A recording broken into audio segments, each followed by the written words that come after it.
Hi, it's Alaska Granny. It's been a wonderful summer out at Granny Camp, but fall is here, the leaves have changed, it's time to shut things down. 2 summers ago, I was able to get an old blue water barrel that I brought out to Granny Camp because it's a dry cabin. There's no running water, no electricity, and I had it for an extra additional supply of water. Last winter, I did an experiment to see what would happen if I actually left the barrel outside with some water in it. Would it last? Would it crack? Would it be destroyed? I thought it was a good experiment to try to leave the water stored that I worked so hard to get out at Granny Camp. Last winter, this area had approximately 80 inches of snow, and the cold got down to maybe 15 or 18 below, but not for long extended periods of time. But that's still a significant change in temperature from what it is here that it's 75 in the summer. Since the barrel survived last winter, I thought it was certainly worth trying it again. So I've lowered the water level. It's not full clear to the top because water expands when it freezes. That's one reason you get potholes.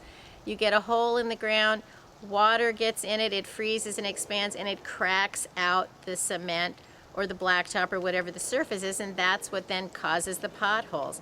So that's the same thing when you put things in the freezer. You need to allow room for things to expand or it blows apart your container. So that's the same thing I'm doing with my water barrel at Granny Camp. It's about 2/3 full of water. There's plenty of room for the water to expand, and I'm not going to worry so much that my barrel is going to blow apart. When I set up my water barrel, I made sure that it was up off the ground. It's on a sturdy wooden base, and then I have been filling it with the water that I bring in. I've used up some of the water. It's not completely full. I have a 55-gallon black heavy-duty garbage bag that I'm going to put over it. It's also a very sturdy, like a contractor's bag. Whenever you buy black plastic bags, get the sturdiest, best-made bags that you can. Sure, you can get bags at the Dollar Tree for, I think, 8 for $1, but there are nowhere near the quality of a contractor bag. You really want to use them for emergencies, for heavy-duty workload. You want the very best bags that you can find, and the biggest, strongest contractor bags that you can find are what I choose to buy.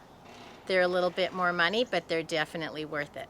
By covering the water barrel with the heavy-duty black plastic bag, I've made sure to give it an extra layer of protection just from the elements, and also if there ever is a sunny day, the heat from the sun will be absorbed by the black plastic and it'll help warm the barrel a little bit. And then in the spring, that might help it even thaw out a little bit sooner. I have my barrel all tucked in for the winter, and I feel pretty confident that it's going to be fine simply because it worked before, and so I'm willing to try it again. If you're looking for a way to store extra water around your property, you don't have any more room inside, even if you live where it freezes, this might be something that you could try, because the more preparations that we have, the more supplies that we have, then the better off we can be if there's an emergency. You won't be able to use this water in the middle of winter because it'll be frozen, but if it's a source of water that you could use for many extra months of the year, it might be something that you'd like to try. If you enjoyed my video, I hope you'll share it with someone else you think might enjoy it. Learn more at alaskagranny.com, and please subscribe to the Alaska Granny channel.